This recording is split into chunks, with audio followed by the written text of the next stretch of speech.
క్షమించేవారు ఎవరైతున్నారో, ఎవరి ద్వారా అయితే జరుగుతుందో దేవుడు ముందుగానే ఎన్నుకుని అటువంటి వారి యొక్క భర్తలకు భార్యలిచ్చి గుణవత్తైన భార్యలుగా పెట్టారు. ఈ రోజున ఎప్పుడైతే ఛత్తీస్గఢ్ లో ఆ దైవజనుడు చంపేశారు, ఒడిశా ప్రాంతంలో, ఎప్పుడైతే భారతదేశంలో తెలుగు వ్యక్తిగా ఉండేటువంటి ప్రవీణ్ పగడాల్ గారు చంపేశారు, అమెరికా ప్రాంతంలో రీసెంట్ జరిగిన ఆయన ఎప్పుడైతే చంపేశారో ఏమైంది తెలుసా? ఒక్క వ్యక్తి చనిపోతే కొన్ని లక్షల మంది ఎంత భక్తి కలిగిన వాడు, ఈ భక్తిలో శక్తి యేసులోనే ఉన్నదని గ్రహించి తండోపతండాలుగా యేసుని నమ్ముతున్నారు. చెప్పగలిగితే మైపడతాం. దేవునికి స్తోత్రం కలిగిన గాక.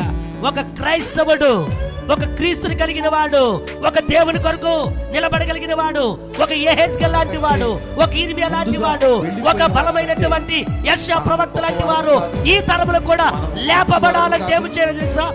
దేవుని కొరకు ప్రయాసపడిన వారిగా ఉండాలి.